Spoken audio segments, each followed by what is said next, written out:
The 76ers finally pick up a win. It is against the Detroit Pistons last night, 111-96. Some good things and some tough things happening in this game for the hometown squad.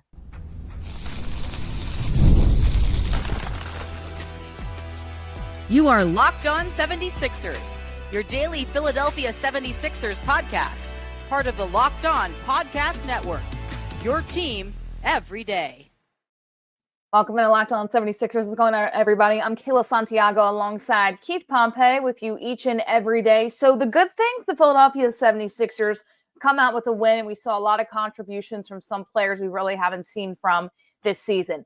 The bad things, a big-time injury in a position where you already do not have depth due to Joel Embiid also being out and injured. So we're going to touch on all of that, but we're going to start with the positive because for once we can do that on Locked On 76ers. They come out with the victory against the Detroit Pistons. Now, granted, they did not have Cade Cunningham in the lineup. He was ruled out. So this was a win that the 76ers should have gotten, but we've seen them in games this season where they should have gotten them and they fell short of the contest. I want to touch on first and foremost Ricky Council. He had 13 points after the first half of action. He led all the Philadelphia 76ers. Are these players that Nick Nurse can maybe go more in deep with the bench with, knowing that the 76ers are hurt? Ricky Council, maybe fly in for some more minutes here, Keith. I don't know. I mean, to be honest with you, I don't know. And the reason why I'm saying that is because, I mean, we're talking about the Detroit Pistons, right? Yeah. And before that, we were talking about, another struggling team. You know what? I like what Ricky is doing. I really do. I like the energy he's playing with, and everything like that. But to me, like the one person who really stood out to me more so than all of them was a guy who shot the ball 4 for 12, and that was Paul George in his return. Mm-hmm. Now, I do like what Ricky does. He's showing the energy and everything like that. But you know what? I need to see him do it a couple more games, and I need to see him do it against when they play Orlando on Wednesday and on Friday. That's when I really want to see it. Because, the thing about Ricky, and I like Ricky, and I'm not taking a knock at Ricky, but last year, Ricky Council was the guy when they went up against the Washington Wizards and when they went up against, the Spurs and stuff like that. He was phenomenal. We know he can do that against young teams. I want to see what he can do against a team that's young and a competitor. And I think the thing about Ricky Council is why he does well against young teams that maybe have nothing to lose in their situations, or young teams that are on the up and up, is Ricky Council is young and he's super athletic and he's super quick. And those are opponents that the 76ers have struggled against so far this year. Those younger guys that just go after them, the 76ers can't keep up. So that's who Ricky Council is and has more to prove. But listen, Paul George coming back. I was listening to one portion of the game because I was driving, and then I was able to watch the rest of it and analyze it from that standpoint. And all I heard from Tom McGinnis was, well, Paul George, it looked like somebody accidentally fell near his knee. And I was like, oh no, this can't keep happening to this team. But Paul George comes back in this game, 11 points, 8 rebounds, 5 assists in 26 minutes. And you mentioned his numbers moments ago as well. I will say this is the one time that I like that Nick Nurse and the coaching staff and the medical staff decided to have him ready for a game like this, because the pressure isn't as high. It's as high in the situation that you need a win and the 76ers are in a deep hole, but you're not playing a top tier team, especially not without Cade Cunningham. Now, granted, the 76ers did lose to this very team earlier on in this season, but you're not going up against the Orlando Magic and Paul George's return. So I thought this was the perfect game, and hopefully he can build on this with staying healthy, because that is the key here throughout the rest of the season. Yeah, and the thing that stood out to me was, he basically played a point forward role in the first half. Right. It was like their first 2 baskets came off of his assists. So he was setting everyone up.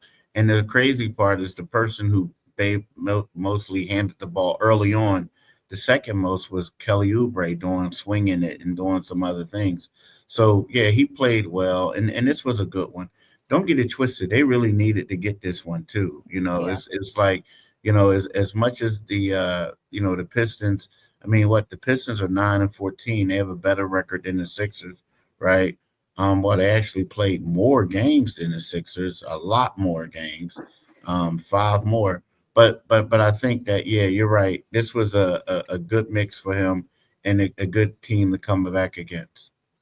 And Paul George, once again, trying to build on this. But there's been other players that we can look at and say, wow, they had pretty good performances too. And KJ Martin being one of them. This is a player that actually we talked about during the preseason. How is he going to be? He was spotting up from beyond the arc in the corner. Could he shoot some threes? Could he be that pop that the 76ers needed? Well, he played the best game in a 76ers uniform. Do I think this will be consistent?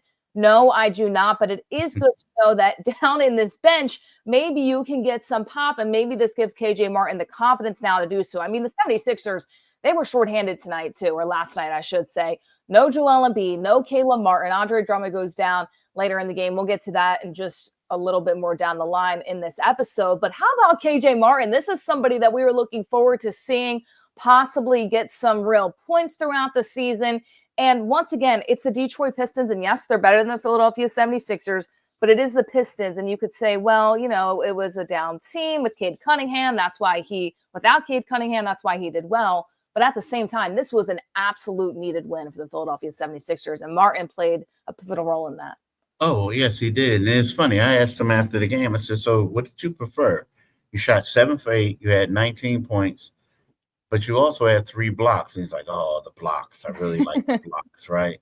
But you are correct about this. It was his best game. He's a guy, let's be honest, when they were traded from the Clippers, he was like the throw-in guy, the guy that they thought they were going to be able to trade, and they weren't unable to trade him.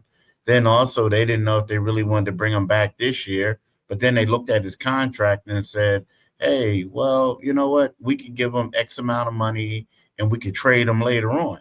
And now they're talking about, hey, what a great addition he is. And this is what Nick Nurse said. He brought athleticism, obviously.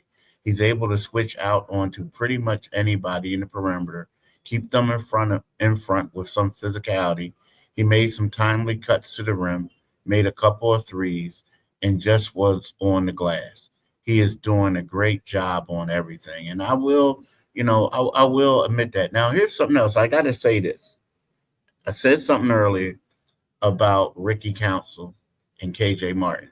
Yeah. And I do think that he will continue to play, talking about Ricky Council and KJ. The reason being now again, how are they going to do? We'll find that out. But I will say that they are playing much better than Eric Gordon, both of them. Yeah. So when you factor that in, you have to go with them, especially if they're knocking down threes. And that's what both of them have been able to do lately. So they're more athletic, and it's nothing against Eric. He's just older. So both of those two guys, I can see them staying in the rotation moving forward.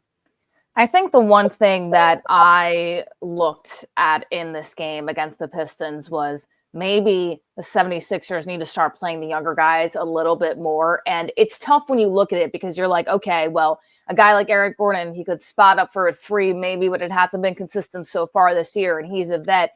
And it could be matchup upon matchup. But what we've seen so far this season with the Philadelphia 76ers is consistently they are getting outrun on the floor back and forth. Now, I'm not saying Ricky Council and KJ Martin are going to be the difference maker in every single game.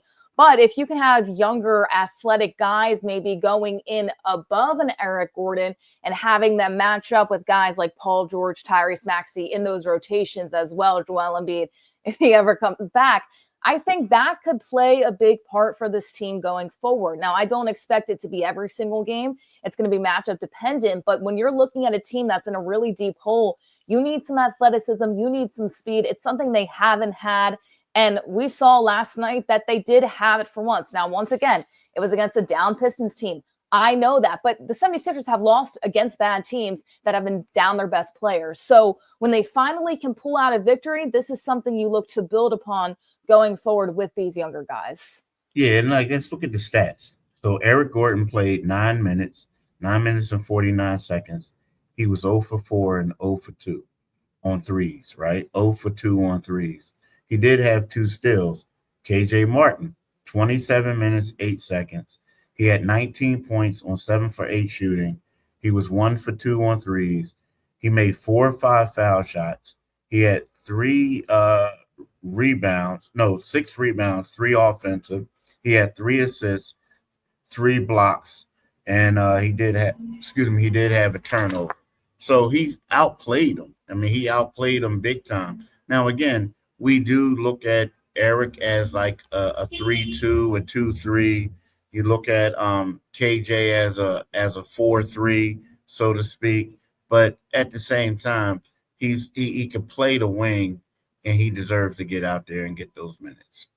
That he does. Now, there's still games to look at. You don't really know until you play those rotations a little bit more, but something's got to change. And last night we saw a little bit of a change, and maybe that's what the 76ers need to get a push without the rest of their schedule, especially in the month of December. So there's a lot more to touch on in this episode. We're going to keep on going with Paul George coming back from an injury. Not only that, the injury bug is seriously hitting this team in the spots that it does not need to be hitting. So in just a moment, we will touch on that. All right, so Paul George comes back, and this is something that the Philadelphia 76ers are looking for him to stay healthy. On the flip side of that, Keith, you broke the news, you tweeted it, and people that maybe weren't watching the game weren't able to see what actually happened, but I saw a lot of people looking at your tweet, replying to your tweet, and saying, oh, wow, maybe I need to turn this game on now and see what just happened to Andre Drummond, because Andre Drummond goes down with a really bad ankle injury. He has to be walked off by his teammates. And this is a position that you cannot risk getting injured due just to no depth there. When is Joel Embiid going to come back? Are you going to play Yabusele or Adem Bona going forward in every single game? I mean, this is just a really tough break for Drummond and the Philadelphia 76ers. Just how bad was it when you were able to view it from your standpoint? I mean, it looked, and it's funny because the Sixers medical staff said this too. They said to Nick, it looked a whole lot worse than what it is. So, at least they hope it looked worse than what it is.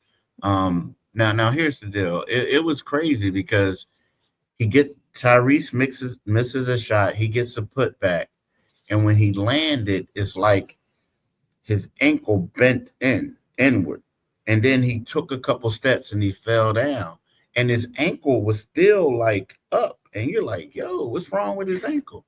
And then he's like, he has his jersey. He's trying to put the jersey over his face so you can't see him. It was sad. And then when he hopped up, he couldn't put any pressure on it. But then you saw Reggie, because, him and Reggie are really good friends. Mm-hmm. So Reggie ran back to the locker room.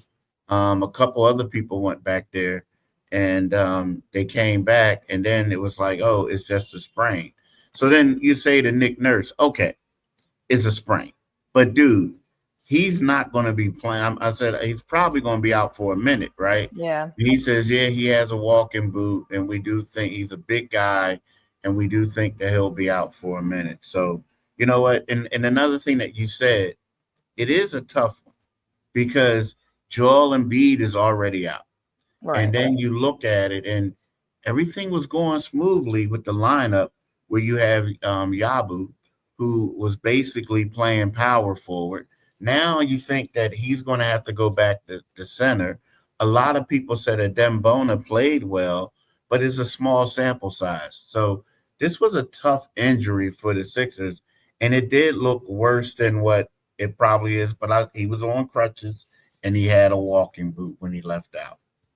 All I'm going to say is during my basketball days, which was a long time ago, I have had many times where I came down on somebody's foot, and I had a very high ankle sprain. And those things can really be tough. And I was a rebounder too. I wasn't the best of all time during my playing days like Andre Drummond, but I was a center around those middle school days. And the one thing is, if you don't let it heal correctly, it gets worse and it gets worse and it gets worse. And this does look like a high ankle sprain. Now, I'm not a doctor. I don't really know what the medical staff might be able to say and when he can come back, but he's older. He's not in his prime anymore. He is a vet. On top of that, as you alluded to, he is a big guy. There's going to be a lot of pressure there. Not only that, maybe he can play miraculously. He's all good, comes out of the boot, and he's in the next game, which I don't think is going to happen. But you're not going to be able to play him at the length you've been playing him because he's coming off an injury. So now this bug, it's hitting once again. And you got to feel bad for the guy because Andre Drummond has been a lot of different pieces for this team. He clearly is a vet, but it's been a lot of different roles that he's had to play coming into the season, not thinking that he was going to be the starter and playing a lot of minutes. So the 76ers, I mean, where do they go from here? Because Joel Embiid, the swelling, they keep saying it's happening, it's getting better, but how much better is it really getting? I don't think you can push him to come back if it's really as bad as they're saying. How can you then push Andre Drummond to come back? And now you have two centers that you're going to have to force to play.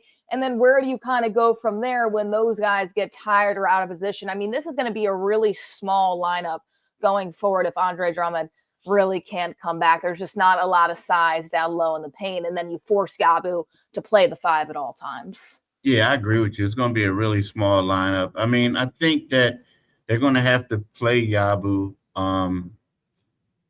a lot, more so. I mean, but at the same time, I think that Adem Bona is going to have to play too, right? I really do. I think he is. And I even asked Tyrese Maxey. He talked about it, right? About all the injuries and everything. But, it's like the one thing is, and I even saw yours, it's like they just can't you had a tweet that they can't get over the injury bug. I'm paraphrasing a little bit. But Tyrese said it's tough, but it's life. At the end of the day, at the end of the day, what are we going to do? Cry about it? I was just telling P as in Paul George, it was good to see him out there just for your morale. People don't want to sit out. It sucks, man. But Paul's been a great teammate. Joel's been a great teammate. Everybody's. Guys are hurt, but they're still engaged, and I think that's what's helped the most. So the thing is, when you talk about what they're going to do, it's like for them, from a mental side, they've been through this a lot, and they kept seeing these injuries. And although Drummond is like a huge piece of what they're doing, like they're looking at it like it's just the next man up, and Drummond's going to have to be out there and be engaged. But you are correct. Like again, this was the Detroit Pistons. They have the Charlotte Hornets on Tuesday. But then on Wednesday and then Friday, they're going up against a bigger team, a more athletic team. And that's when we're really going to see how much Drummond is going to be missed when they play the Orlando Magic on Wednesday. And that's the other thing, too. We don't really know if he's going to be able to come back quickly, if it's maybe a lower ankle sprain and it just looks bad and they can wrap it and do what they need to do. Is Joel Embiid going to be back by then? I mean, I think that's the biggest thing. But it's interesting because this is something that we really touched on when Paul George was injured. Well, if you're not going to rush Joel Embiid back, then you can't rush Paul George back, because we kept on saying, well, how would Paul George take that if he was being rushed back and he was trying to get healthy, and Joel Embiid's just kind of, sitting here trying to get healthy, the swelling's going up and down, whatever it might have been in the beginning of the season. So Andre Drummond, he's a competitor and he's a vet, and I think he might want to push to come back, but also he's older. His recovery time might not be the same as it used to be too. And this is a situation where I don't think you can rush him back either, because once again, speaking from experience, high ankle sprains, and I know they have better medication and everything like that to get them ready to go. But at the same time, if you let this injury linger, it's going to be even worse down the line. And that's what we've seen already from this team throughout the season. And it's a long season. There is still a lot of games left to play. Yeah. You got to be careful with this one.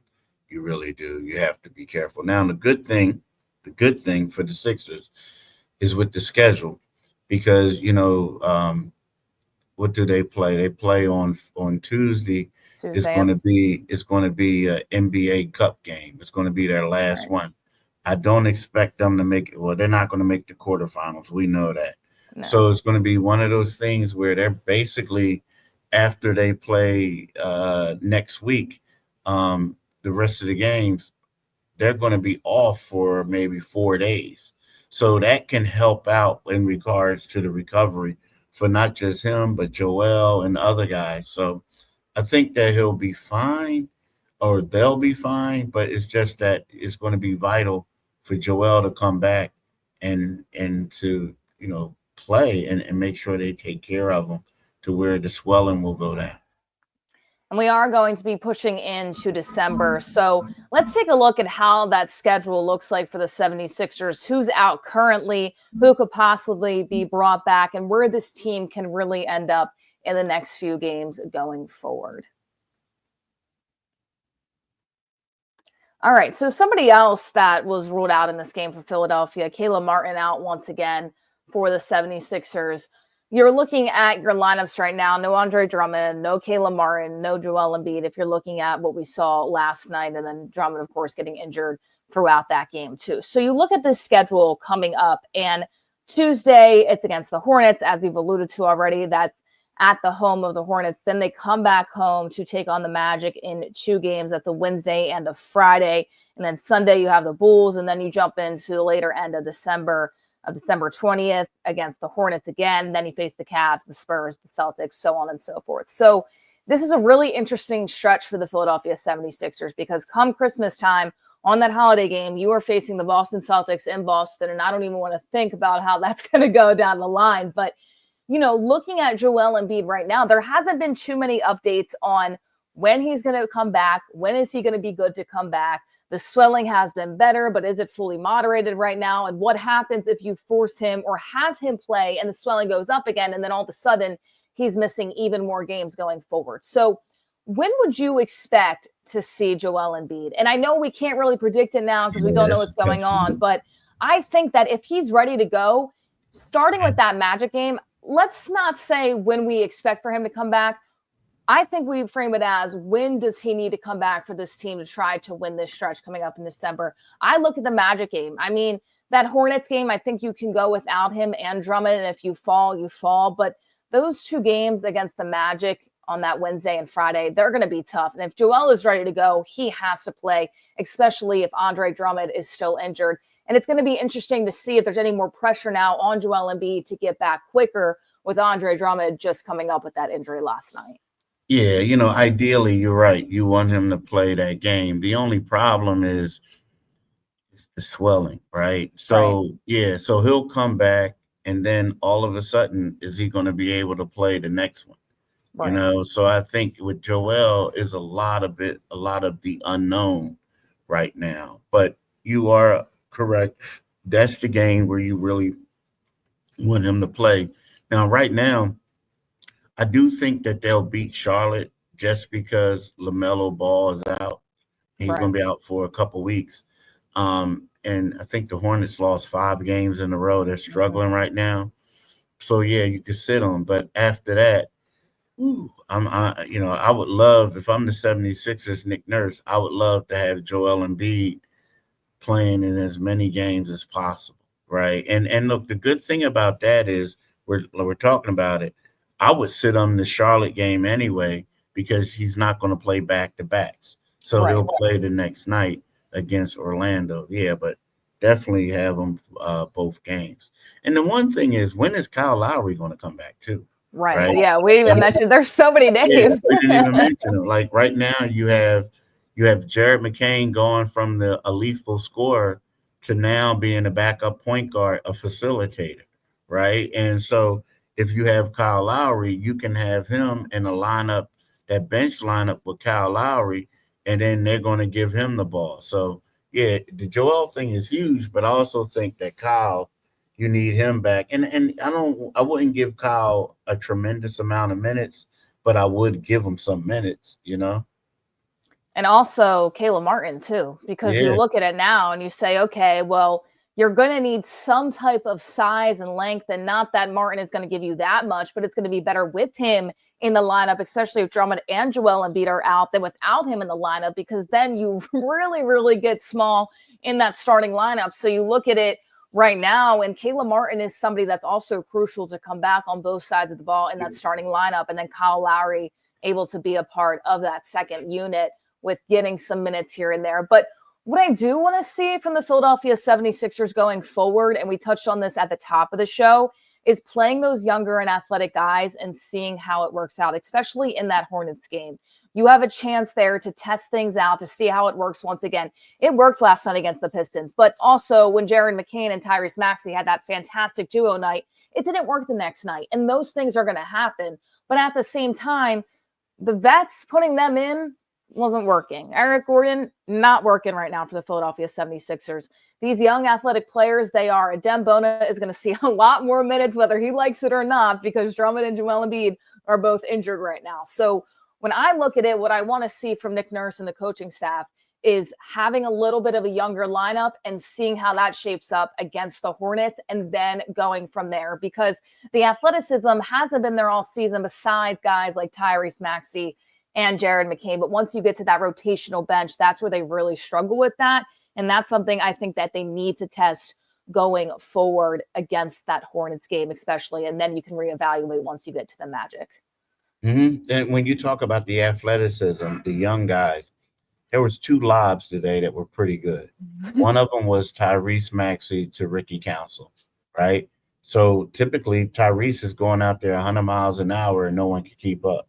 But Ricky was there. Another lob that they had was to K.J. Martin, right? Mm-hmm. So we're looking at these 2 guys, 6'6", 6'5", 6'6", 6'7", and then you have a guy like Kelly Oubre who's 6'7", right?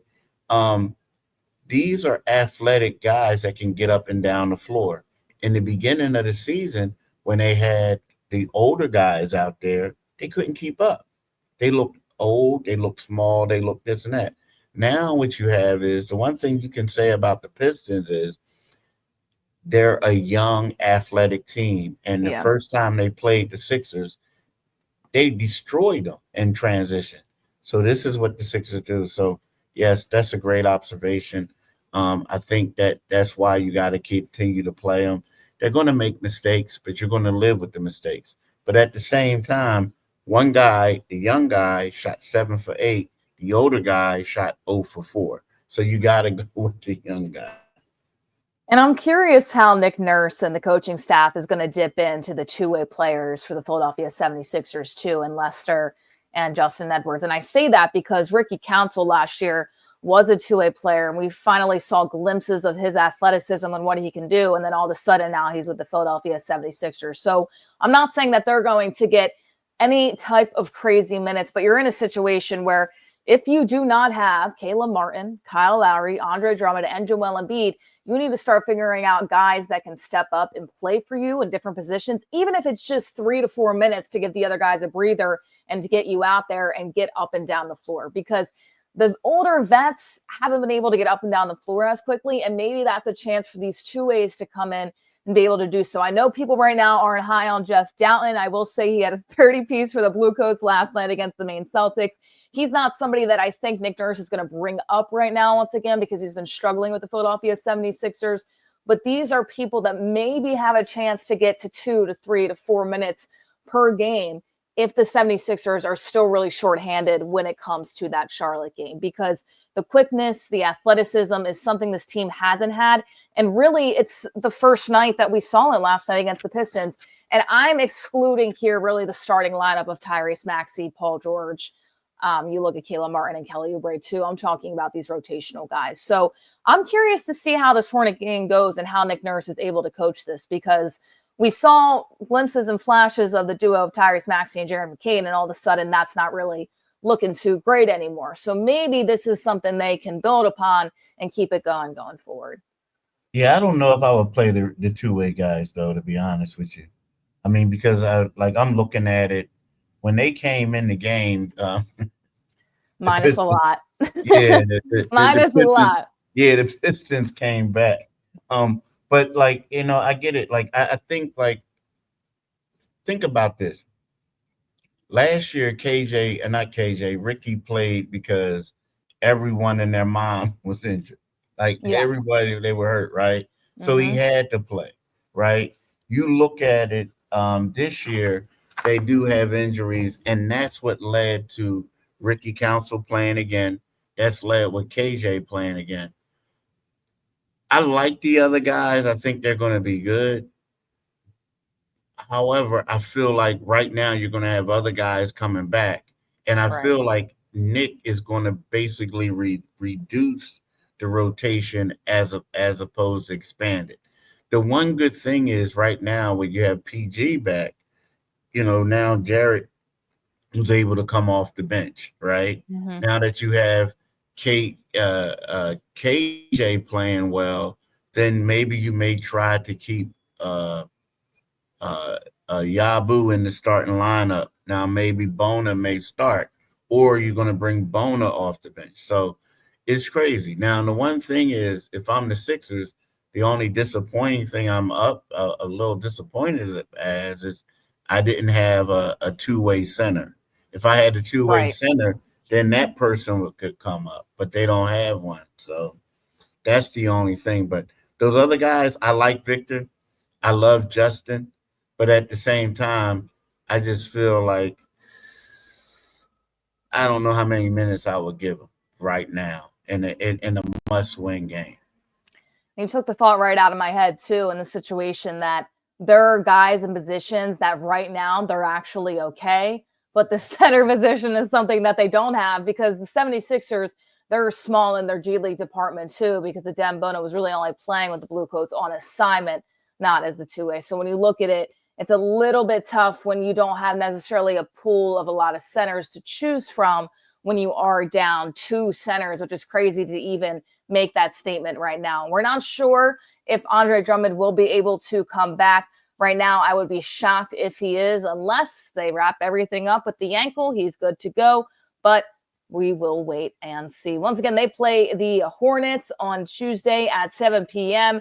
The 76ers, just to recap one more time, come out on top against the Pistons, 111-96 last night. Tyrese Maxey leading scorer in that game with 28 points. Ricky Council, he had 17 in that contest. KJ Martin with 19 points in the standout game, and Paul George finished off with 11 points. I'm Kayla Santiago alongside Keith Pompey with you all each and every day. Thank you so much for tuning in to Locked On 76ers, and we'll see you all next time. Deuces.